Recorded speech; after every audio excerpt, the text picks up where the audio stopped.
Hey everybody, welcome to the top 3 things you may have missed while reading The Whipping Boy. In this episode, we'll look back at Chapter 10 for words or phrases that may have been confusing or weird. If you don't have a copy of The Whipping Boy, you can find a link to it in the description below. Let's get started. Number 1. Charged with treason. In Chapter 10, Jimmy is still working on his plan to help Prince Brat escape, but he can tell by the prince's angry stares that he doesn't like pretending to be the Whipping Boy.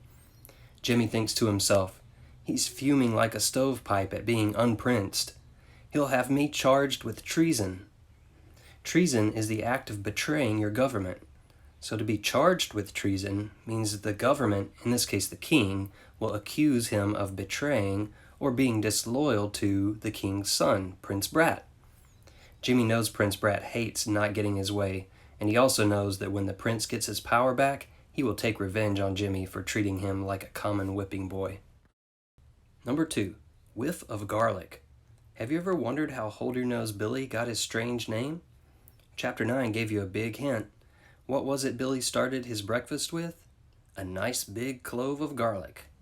If you've never eaten garlic, small amounts are usually used to season other foods to make it taste better.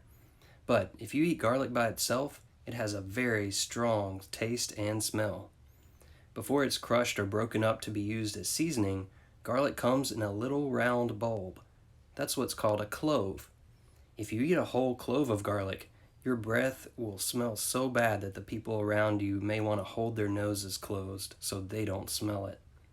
Since Billy loves to eat garlic and probably never brushes his teeth, his breath always stinks of garlic. That's why they call him Hold-Your-Nose Billy, because everyone around him can smell his stinky breath. In Chapter 10, Billy explains why he'd be easily caught if he tried to deliver the ransom note. He says, "Me that they sing about and pinch their noses? At the first whiff of garlic, it would be off with the head of Hold-Your-Nose Billy." Number 3. Cloven-footed blockheads. Cows, pigs, sheep, what do they all have in common? They're cloven-footed.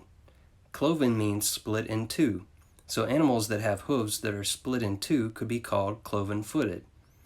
These animals usually aren't the smartest of creatures, so when Jimmy calls Billy and Cutwater cloven-footed, he's basically calling them dumb. To make sure they get the point, he finishes his insult by calling them blockheads, another name for stupid people. This increases Prince Brat's fear of being whipped and his anger at Jimmy so much that by the end of the chapter, he simply refuses to deliver the ransom note. Were there any other parts of the chapter that sounded strange or confusing to you?